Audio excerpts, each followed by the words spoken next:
Ben-Shimon, the CEO of the Jewish Federation of Greater MetroWest, New Jersey, to moderate the program this evening. Thank you to Dove for your leadership, and we are grateful to our Jewish Federation for their continued support and partnership. Thank you to everyone for contributing to Federation's Israel Emergency Campaign to ensure that we can give as much support as possible to Israel during these very difficult times. And with that, Dove is already on the stage, and he will introduce her. Thank you, but we thought it was appropriate. We're going to end tonight's program with Hatikvah, with the Israeli anthem, but we also thought it would be appropriate to start tonight's program with the American national anthem. So if we didn't get too comfortable, we're going to ask you to rise again. It's up.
Friends, I want to thank Amelia and all of our friends at the JCC and all of you for coming out. As we have had many community conversations these past 2 months, it's critically important that you turn up, that you show up, that we don't stay at home.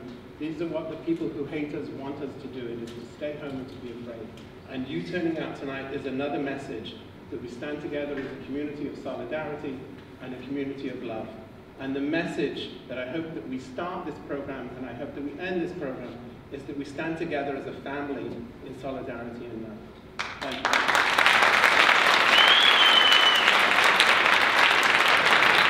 I am deeply grateful for our 4 friends who are with us here tonight. What we intend to do is have each of them tell their story for a few minutes each. We will have time for questions. We are going to pass around some note cards to try to make this a more efficient way of asking as many questions as we can get. The questions will come to me and I'll ask as many of those questions on your behalf as we can. We're privileged to start with Ofer Rony Kissin from Keren Shalom.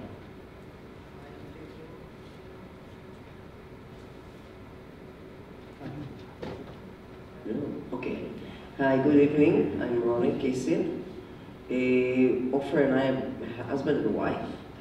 And we are medic, as volunteer medic. We live in Kibbutz Kerem Shalom.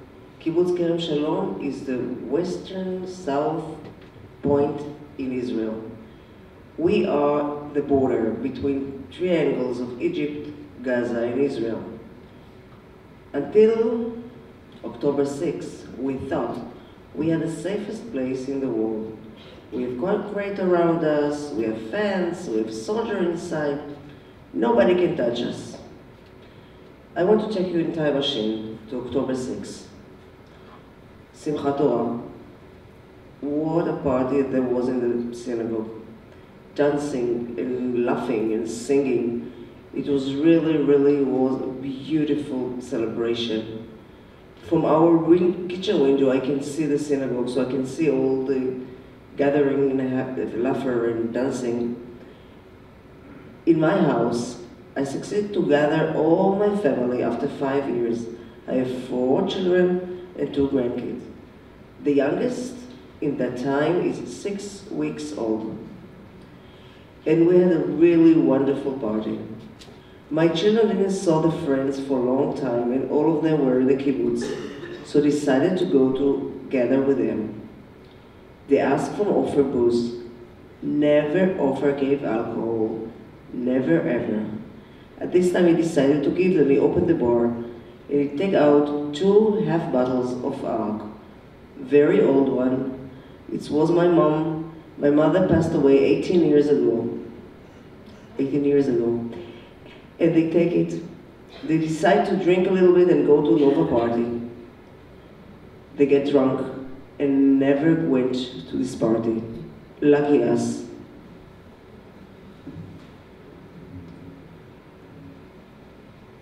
7th of October, 6:30 in the morning, the gates of hell opened. A mount of rockets started to fall out from the sky. I'm a head former of security. I know something about terrorists. I tell one immediately we have terrorists inside a kibbutz. We are the border. We are the most close place all over Israel to the border. On the other side of the kibbutz, we are surrounded by 2/3 of the wall. The house close by to the end of the wall. The family installed cameras on the house by some reason. And one of the girls wake up, she hears noises. She's going to the screen, she sees guys with guns. She understands it's not soldiers. She waking the father up. He looks, he understands immediately there's terrorists inside the kibbutz already. He calls the head of security, he tells him there's terrorists inside the kibbutz. So, at Kerem Shalom we have 24/7 soldiers with us. At the time we had 4.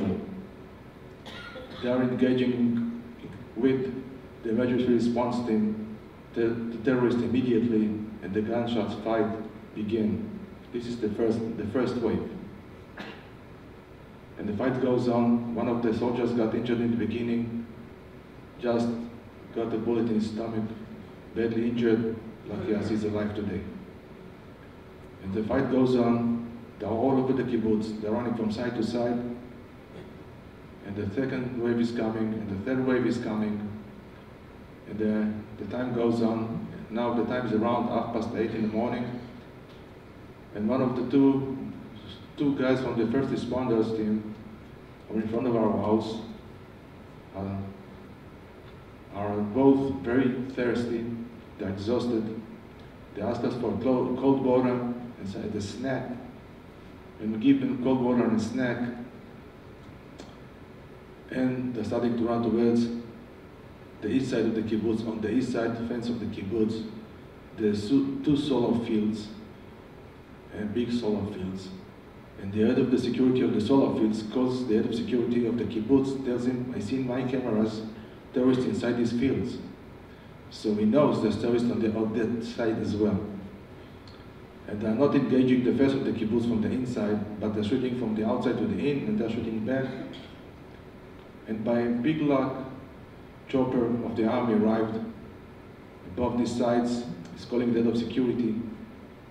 Tell him, I don't see anything inside the sides. So he asked him, the head of security, shoots one rocket to the one of the sides, see what happens. And he shoots that rocket, and under the panels are rising more than 50 terrorists at once, 50 in one time. So the pilots start to deal with these guys with rockets and ammunition, and then on the other side of the kibbutz start the 4th wave. Terrorists enter one of the houses. In that house there's a family with 6 kids. And the fight starts. The father of the family holds the handle of the shelter, and they're fighting from the outside. There's a hell of a fight on the handle, and the terrorist decides to put a very big explosive bomb on the handle. He doesn't know that at the time. And the bomb goes off, and there's a huge hole in the door. And the husband just flies into the room, losing his almost 2 hands, part of his face, and lost conscience, and the mother is sure that he is dead. And the terrorists are still inside the house. Now they are able to burn down the family. Our first responders team are arriving to the house. The terrorists from the inside the house seize our guys from the outside and try to kill 2 of our friends. Our friends are closing on the house, starting to fight from two sides and trying to take him down. At that time, we are getting a phone call, around 10 minutes to 11, telling us there's injured people, our friends, and we are both running out towards the terrorists to help our friends.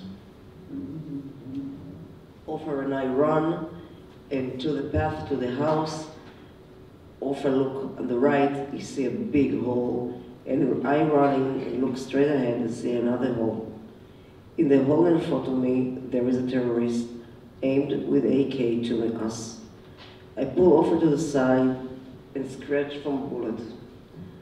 Now we have another responders that asking us to go from the other side of the house because it's much safer.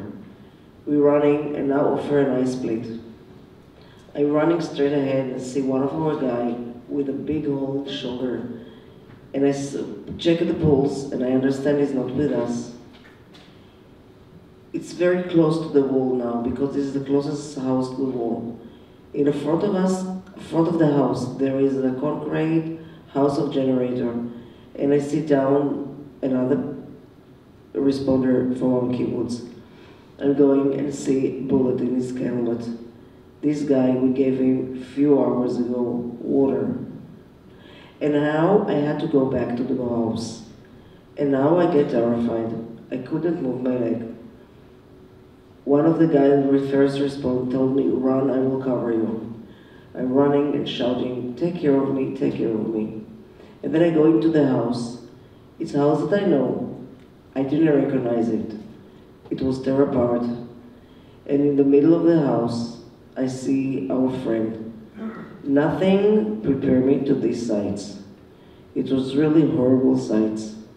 We take care of him, and when we see that we're stabilize him, I went to the safe room, and I see this woman with 6 children. Very, very quiet. It was really frightened, silent. Around us, there is a war. Inside the safe room, there is silence. So we're fighting for our friend's life. The house is closed from the inside out, so there's no windows, no doors. Inside the house, there's already 3 soldiers are covering for me. I'm trying to keep him alive. And after some time passed, and the terrorists are trying to engage, and they're shooting an RPG upon us. And we understand we cannot treat him under this situation, so deciding to move him to the center of the kibbutz, to the office of the kibbutz in the center of the kibbutz. We are managing to do it eventually. Once I am entering the office, I see another friend of ours who was covering for us, lying on the ground, badly injured. So there are already 2 that we have to fight for their lives. Around 1:30, the first forces of the army are arriving. As they arrive, there's a rocket attack once again, and one of the mortars hit one of the soldiers directly. He's badly injured, and he is brought to the office as well. So now we have 3 guys to deal with, and this is a very bad situation. We know that he won't make it, but we are fighting for his life. Around 5 o'clock, we succeed to move all the injured people back to doctors' hospitals. And then we have to say, to announce the family, the worst announcement ever, that the rest are not with us. I went to one house of the 2 men died, and we said what we had to say, and then the child in the 4th grade started to cry. "I need my daddy. Bring me my daddy. What shall I do without my daddy?" He turned my heart apart. At 11 o'clock I got home, and then I asked Ofer about his friend, very, very dearest friend, head of security from Cholit. "What about Avi?" And he said, "I don't know, I called him and he doesn't answer." So I'm calling his wife, and then she told me, Avi is dead. They evacuated us from the house only on Sunday night. It's been more than 24 hours at the safe room. This is our story, and thank you for listening to us.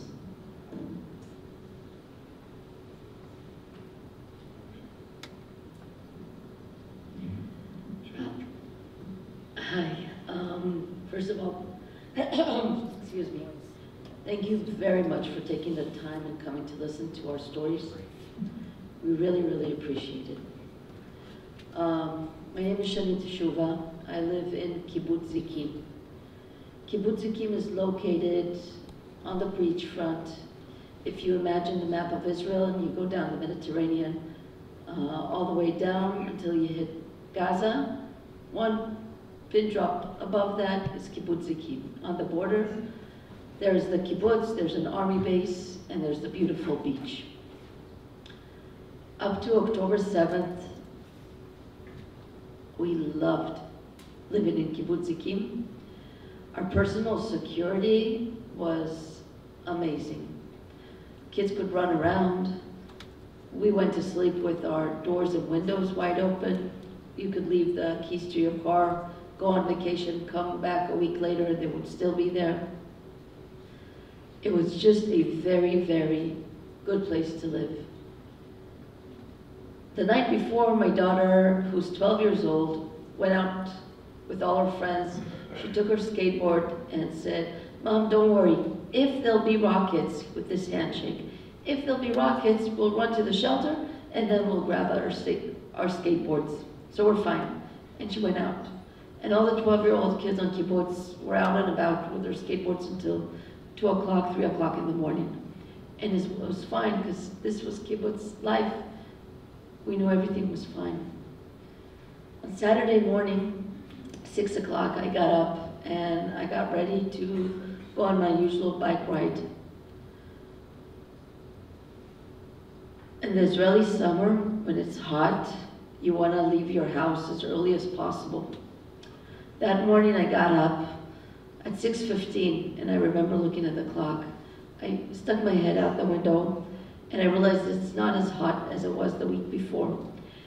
And I said to myself, you can give yourself an extra 10 minutes. So you can have water, whatever, but by 6:40 you're out the door. Those 10 minutes saved my life, because at 6:29, the doors to hell opened. There was a rainfall of rockets, 2,000 rockets in 1 hour. I was awake, my husband jumped up, we ran to grab our kids, we have 2 kids. We ran to grab our kids, we ran down to the safe room. Mind you, where I live, we have 8 seconds to get to the safe room. It never happens.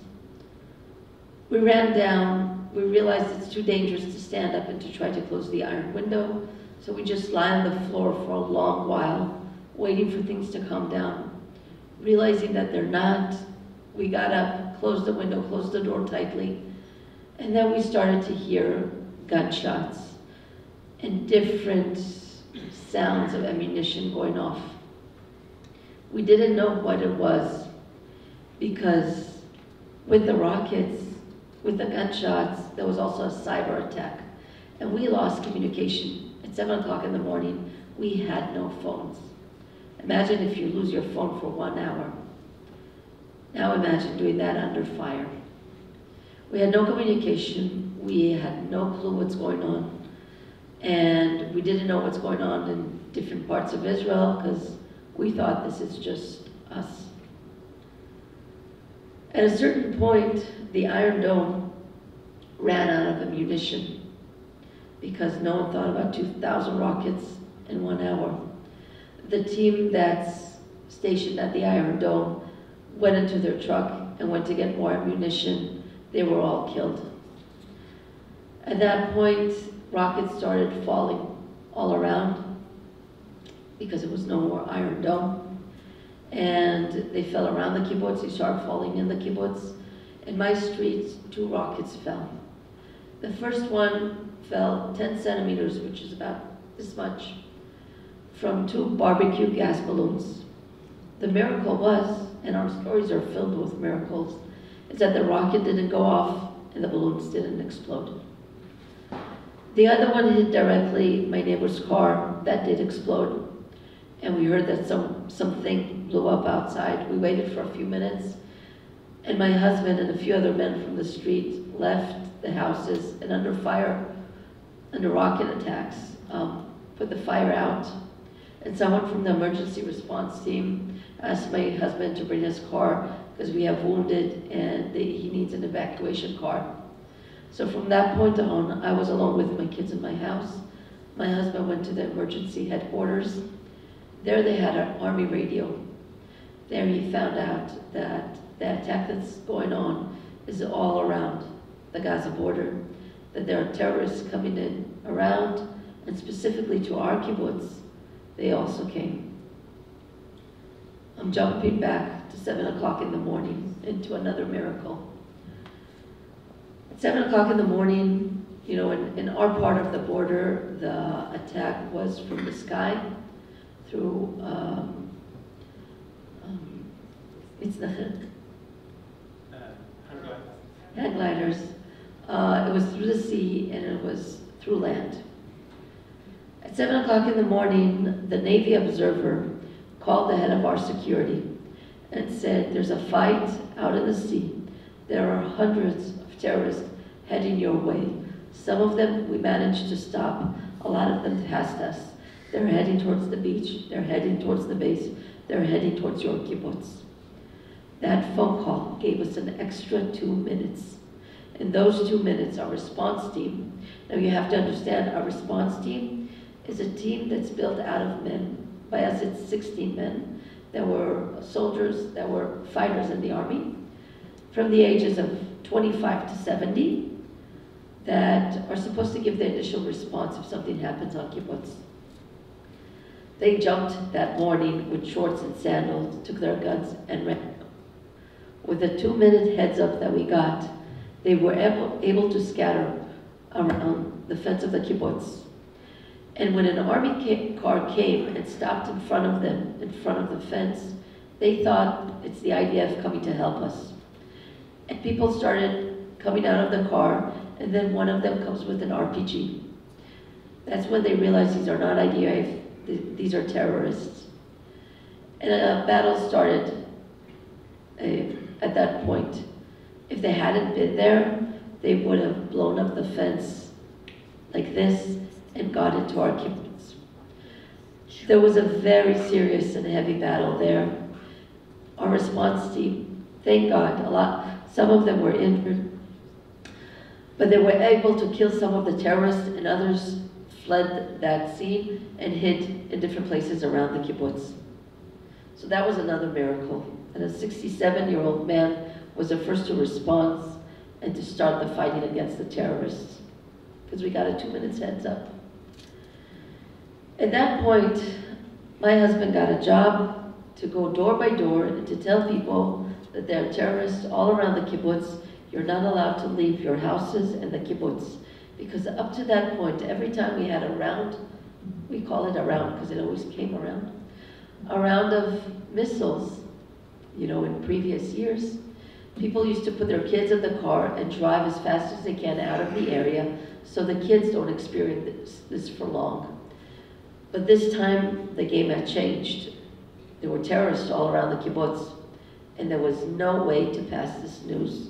So 2 people under fire ran door to door, knocked on the door, explained to people the situation, and told them not to leave until further notice. All this time, rockets kept going on. We heard different battles, fights, ammunition go off because there were a lot of face-to-face battles around the kibbutz. The terrorists that fled before retried coming in all the time. And we're in the safe room for an hour, 2 hours, 3 hours, 4 hours, 5 hours, 6 hours, and all this is going on. At a certain point, I checked what's going on with my next door neighbor. She's a single mom of a beautiful 7-year-old kid. Once in a while, we did get communications, like for 5 minutes, our phones went on. We got 1,000 messages, 1,000 messages went out, and we lost communications again.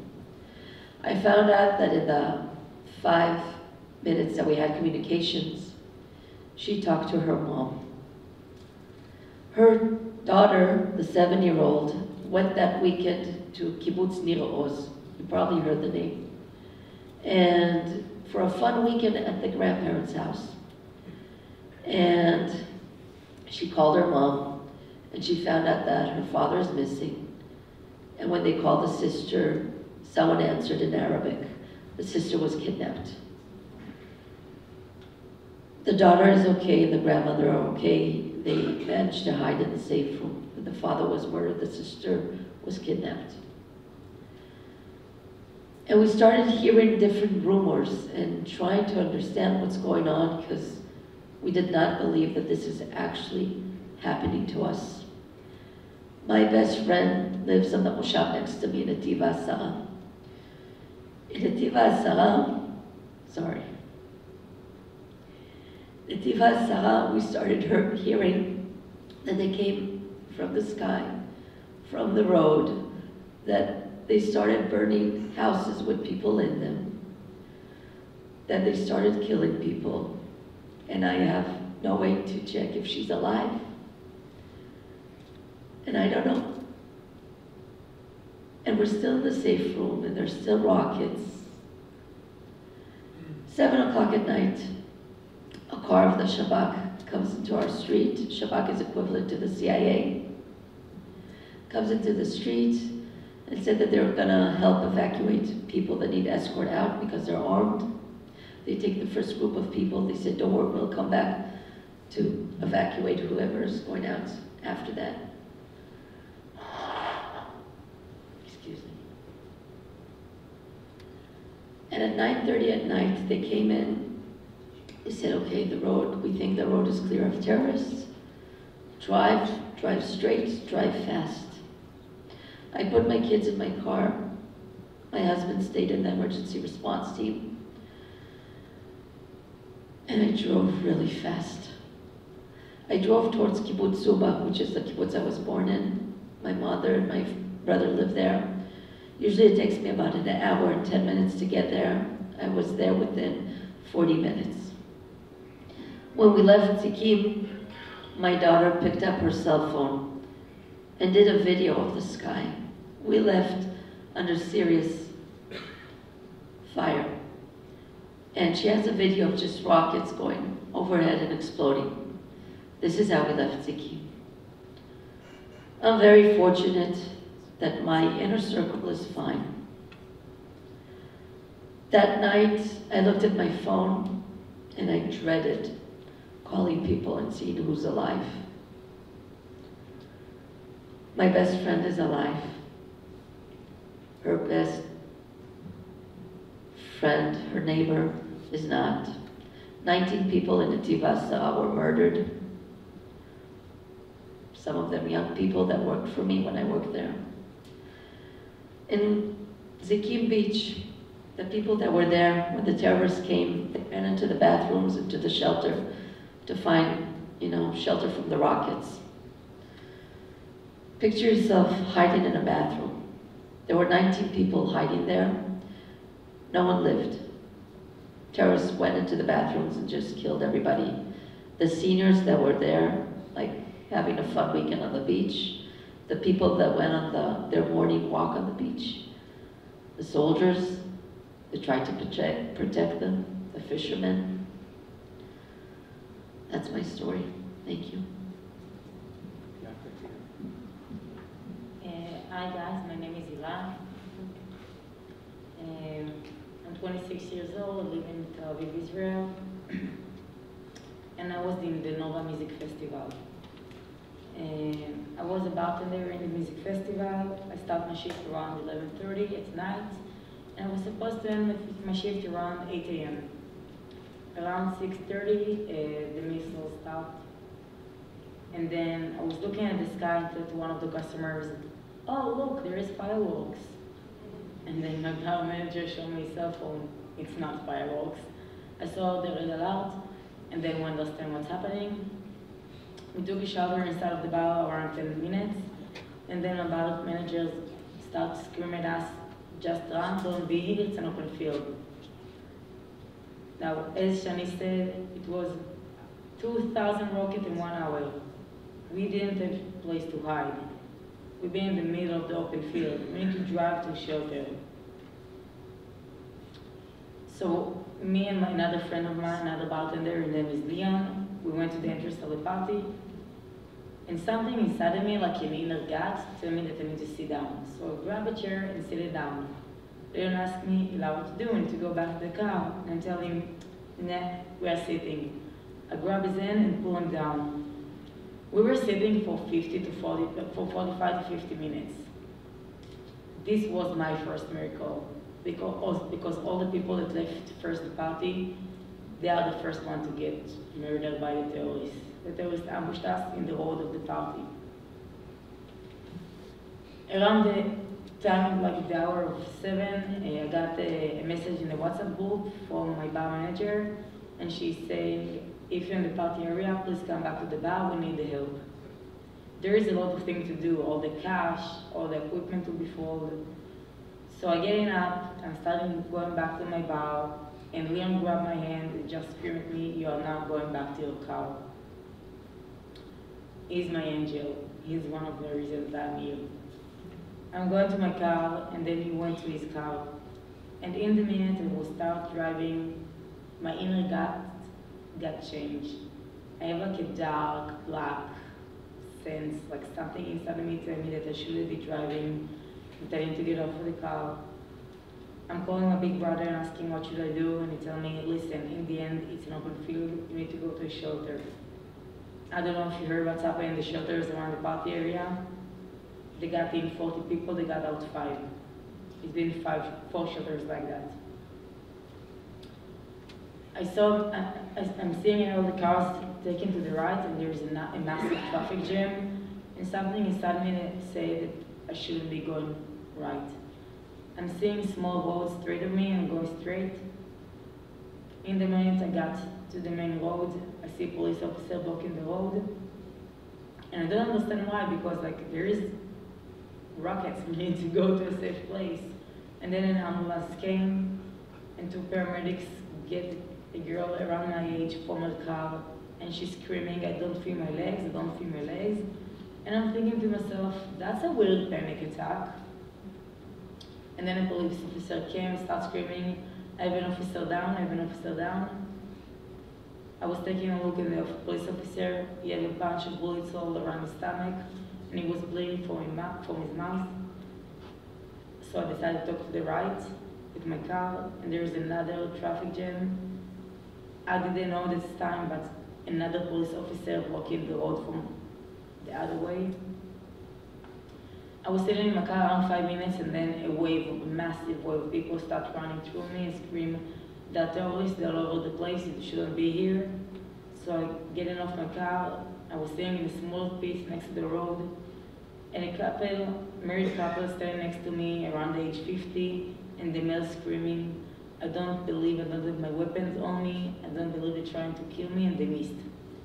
I'm looking at him and asking him, who tried to kill you? What's going on? And he told me, we succeed to go to our main crossroad, and then the terrorists ambush us from the bushes. We succeed to make a U-turn and to go back to the party area. He pointed on his car, and then I see his car full of bullets holes. Him and his wife are safe without even a scratch. This was the moment that I understood what's happening. Around this time, we start hearing shooting from south. I'm getting in and out of my car around 4 to 5 times. Every time the shooting getting closer and from different places. Until the time the police officers scream at us that we need to put our cars in the side of the road and open the road for the military. This is why Hamas succeeded to come to the party area, because the road was wide open. I'm sitting under a tree by myself, terrifying, and then my roommate from Tel Aviv passing by me. I start calling his name, Bar, and from this moment I wasn't alone anymore. Another police officer starts screaming, if you are with car, start driving east to Ofakim. If you are without a car, just run. We start running, we run for 100 meters. After 100 meters, I'm stopping Bar and telling, wait, what should we do? Ofer is in control of terrorists. Are we running to our death? Are we going to get ourselves killed by running to Ofer? Should we stay here and hide? Should we go back to our car? And we decided to go back to my car. Again, we driving east to Ofer. After 150 meters, there was another traffic jam, and people were ditching the car, so my car couldn't make it between the cars. And in this moment, the terrorists came to the party area. We heard them from everywhere, and it was in our area. So Bar just screamed at me, Hila, we just need to run, ditch the car, now is the time. He was screaming at me. Now I'm saying that really chill, but it was like really loud screams. So I'm getting off my car, I'm taking a look for like 20 seconds on the main road, and I have a blackout. I don't remember what I saw, I remember what I heard. I heard people crying and screaming, and I heard the Allah Akbar calls and laugh. Laugh full of joy and evil. We start running. Every 200 meters we start to think what to do, if we need to keep running, if we need to stay, if we need to go back. We were running for 5 hours, 13 miles, without water, with festival clothes. We all know what we're wearing in festival clothes. The one thing that came up to my mind is if the terrorists are going to kidnap me, they're probably going to rape me. So I'm running as fast as I can. After 5 hours, we succeed to get to a place that's called Tish, a small city. It's a moshav. We hide there for 5 more hours. One of the people, the moshav, tell us, I think after 2 hours that we've been hiding inside, that 2 trucks, each one of them with 7 terrorists, just passed by the moshav, and for some reason didn't came inside. We've already been 700 people from the party in the moshav. Really easy target. And after a few hours, I succeed to get back to my apartment, and then the rockets and the red alerts didn't stop in Tel Aviv all the time. My story is good and nice. I'm safe. I'm here. I didn't get injured, but it's not the same story for all of my friends. I have 3 friends that are still in Gaza. One of them, she is my age. We all know what's happened to women my age. 2 of them in the age of 30 are males. We already have evidence that they're raping males also. 6 of my friends got murdered. A lot of my friends got physically injured, and all of us got mentally injured. I'm just glad that I'm able to be here and share my story, and thank you for listening. So, friends, we have time for some questions. I believe that we are passing around cards. You have cards. So I'm going to ask a question or 2 until we catch up with the cards. Please feel free to write them down. We have a couple of our friends from the JCC who will collect them and bring them up to us. Shani, I want to start with you. Tell us, how is your family, where are you living, and how is that impacting? Kibbutz Zikim and Moshav Netiv HaSara, when we started leaving that night and the next day, we got a message saying there are 2 hotels that you can reach out to. Just drive to one of them and that's where you'll be. So my kibbutz actually divided into 2 different hotels. Half of us landed in Malach HaMisha next to Jerusalem. The other half drove up north to a different hotel next to Kisaria. When we got to the hotel and when everybody evacuated to the hotel, each family got a key to a room. Now, if you've been to Israel and you remember Israeli standard hotel room, they're a bit different than American standard hotel rooms. Each family, and it doesn't matter if you have 1, 2, 3, 4, 5 kids, you got 1 room. In the end of the day, they gave all the keys away, and then they realized that if the hotel can hold 200 people, there are now 500 people living in the hotel, in bunk beds, in mattresses all over the floors.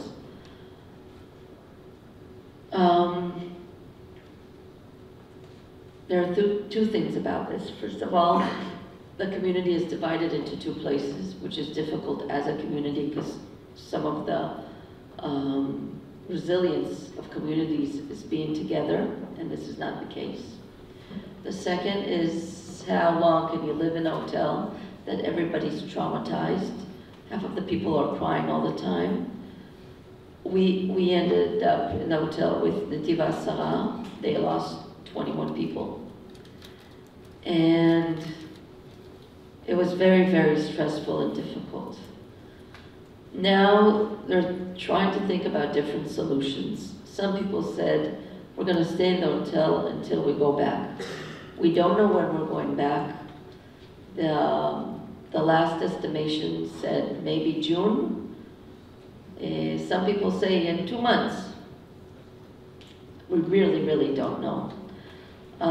Me personally, I know for my mental health, it's not good being in the area of the hotel. We rented an apartment. I just moved in 2 days before we came here. I signed my kids up to a different school so they can continue going to school. And for the duration of this year, that's where I'm at, somewhere completely different. Ofer Rony, I want to ask you the same question, and also tell us about your mental health and how you're grappling and how you're coping right now. Well, we got in the first week a lot of mental health. We hugged by so many therapists, and each one want to ask the same question: what's happened to us? They're volunteers. It's not so good. Now we start much continuous treatment. This is what's happened now. So, we talked earlier, and Shani said this is the 27th presentation you guys have done. And we're getting a series of questions about your plans on speaking here, why you are speaking here, why did you decide to do this? I'm probably going to ask all four of you, but I want to start with you. Firstly, how are you feeling? How are you doing? And second, why are you here? Why did you decide to come here? 2 days ago, I was in a bad situation. Like, for me, to repeat the story, in the end, is healing. It's like a therapy. But we share the story every day for 5 times a day, and we didn't have a lot of breaks, and we are far from home for our family. So it was hard, it was really difficult. And now I'm better, and I'm much better. And what was that count of the question? Why are you doing this? So I'm volunteering and doing things with the Jewish population in the States since 2018. I was in 2 summer camps, Jewish summer camp. I was guiding a lot of American youth in Israel. I'm working for the organization Israel Is. They're doing Hasbara to Israel worldwide. And for me, it was like my reserve duty. The fact that I can, first of all, support my people. In the end, it doesn't matter if you're American, if you are Israeli, we are Jewish, we are the same nation, you are my people in the end. And second of all, the fact that I can come and prove in people the fact that I was there. It's not in the imagination, it's true stories. And just I know a lot of you and your kids in college going through bad times, so whatever reason what we're going through, and we just need to stay strong and together, and this is one of the reasons I'm here.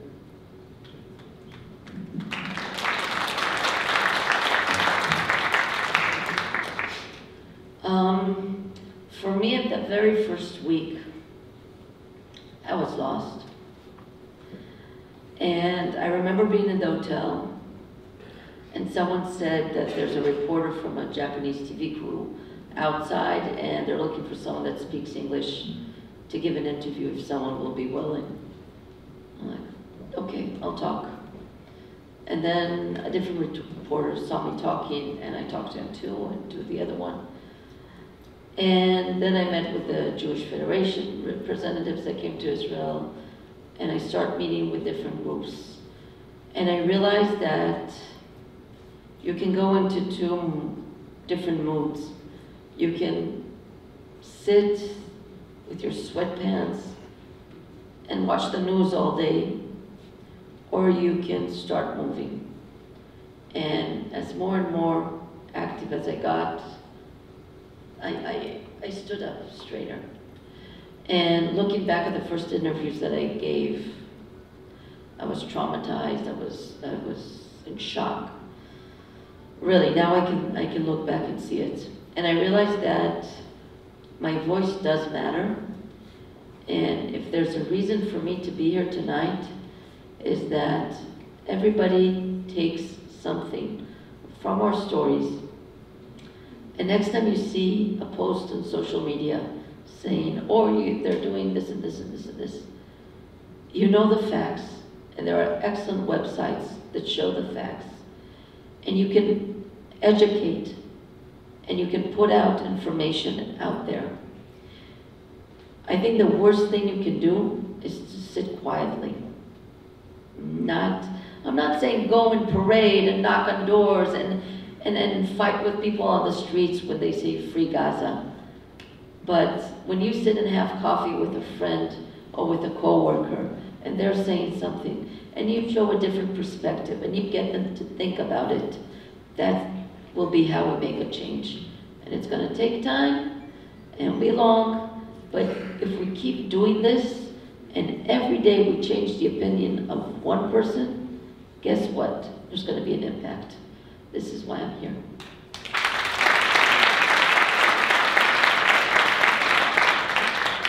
We are here to tell our story because the whole world forgot what happened in October 7th. So we have to remind them it happened. It happened and we didn't attack.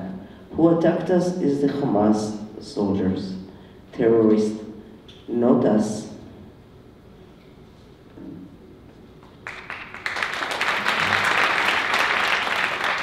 Our main reason that we are here, because we have friends in Gaza, still kidnapped, good friends, kids, infants, old people that in Gaza, some of them are alive, some of them are not.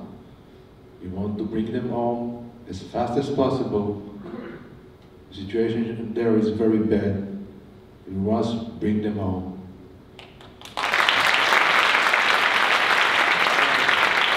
Trying to consolidate some of these are fabulous questions, and I'm so grateful for you. I'm trying to consolidate some of the questions. And we talked earlier, all four of you talked earlier about the future, the vision for peace, the resolution of war, and what you think how you think things will play out. So I'm going to ask each of you to quickly comment on what you think the short term will look like, what you think the long term will look like, and are you optimistic? First, we don't know. First, we don't know what's going to happen. Now, we are refugees in our country. We don't know what's going to happen. If you're asking me my goal is to go back home. This is my home. I'm not going to give it to nobody else. If I'm not going to live there, who is?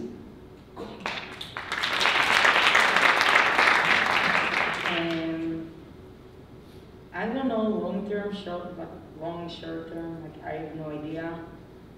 I can say for me, I'm going to dance again.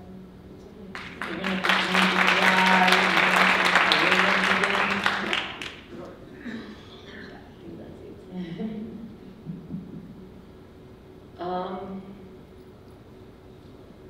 It's amazing how simple questions can throw you to a different. I'm a very optimistic. I always was. We will go back to live there. I do not know when. what will be, what situation, I don't know. I know that it's not going to be as it was before. But we will go back, that's all I can say. Where do you find this friend? You and your hard questions. I can spare you this. A lot of my friends been in the shelters, the famous shelters, and survived. A lot of my friends are badly injured and still have bullets inside their body. And they are happy, and they are alive, and they are making every day. They are waking up, getting out of bed, and go to sleep. A lot of my friends are still in Gaza. My strength is until they are not home, I'm not going to rest. I'm not going to sit, I'm not going to cry. I am crying a lot, yeah, but I'm not going to cry for my life or how miserable I am until they are not going to be home. Because how can I be sad if they are alone in the dark, without food, God knows what they're doing to them, and they are not seeing their family? Like, it doesn't matter what all of us have been through, it's nothing like what they're going through.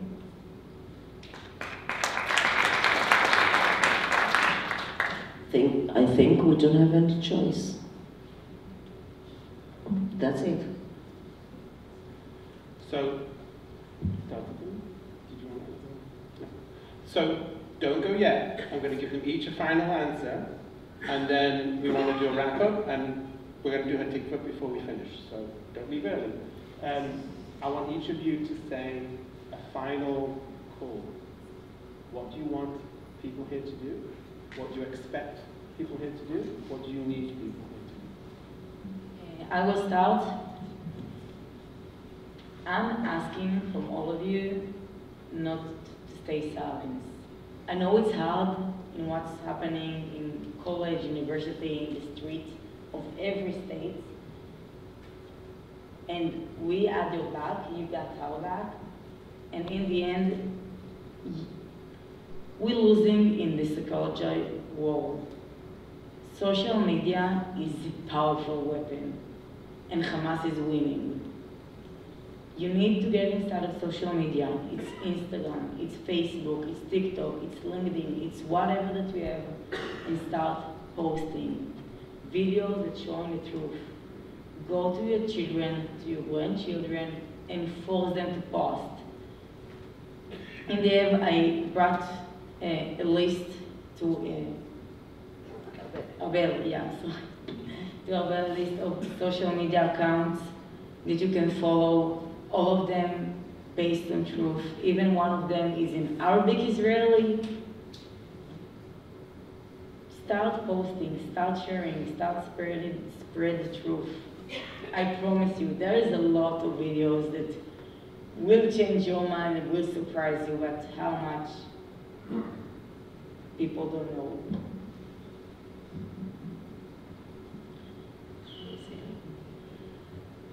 Wow. Since we are here, we felt the hug of the communities.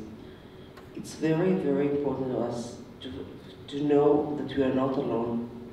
It's really important to us. So please stand for Israel. It's really important to us.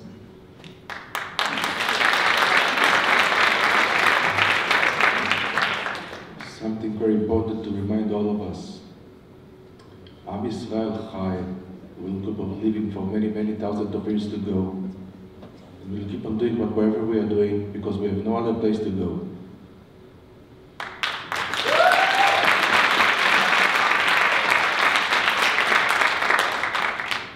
I'll conclude with this. In the Israeli and in the Judaism, we have a custom of Shiva, when someone passes away. The first week, everybody's there. You bring food, you hug, you cry together, you show your support. You're there. After 30 days for the first memorial, everybody's there. After a year for the first year memorial, everybody's there. The good friends are the ones that pick up the phone a year and 2 months later. and they ask, how are you doing? Can I give you a hand? Is there anything you need? This is very much alive and in our minds now. But in a year and 2 months, if you think things will happen in the world in the next year, but if a year from now you go back and you say, what happened to Kibbutz Kerem Shalom? What's going on with Kibbutz Zikim? The students that went to the Nova Festival, do they have scholarships to go to school? Because, sorry for speaking for your behalf, these are 26-year-olds that haven't worked for a few months, that need a lot of mental health, and are spread all around the country. They're not organized in some kibbutz. These guys will need help, and a lot of times it's these guys that fall beneath the chairs. So a year and 2 months from now, because now we have everything. We have clothes, we have shelter, we're good now. Next year, please ask how we're doing, and if there's something you can do to help us then. Thank you very, very much for being here tonight.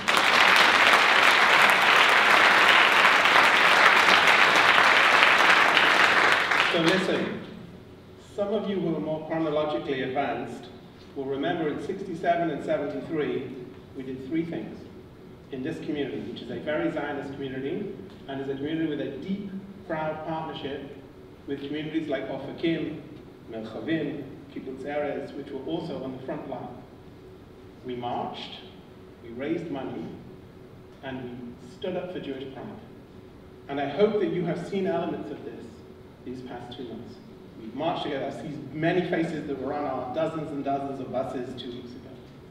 Our Jewish federations have raised $710 million in the last 2 months to help our people in Israel. That goes for trauma relief, that goes to support victims of terror, that goes for respite care, that goes to help the people that need it most, it helps to rehabilitate bomb shelters, and so much more. I'm proud to tell you that this morning our State University finally got rid of Students for Justice in Palestine. And there's a lot more that we need to do there. And you will see our Federation updates over the coming days on additional actions that we need to take to make sure that Jew hate is in no way acceptable on any of our state universities and any of our public campuses, so that every Jewish student can feel safe and protected everywhere they go. Join me now as we sing Hatikvah and we say thank you to our friends.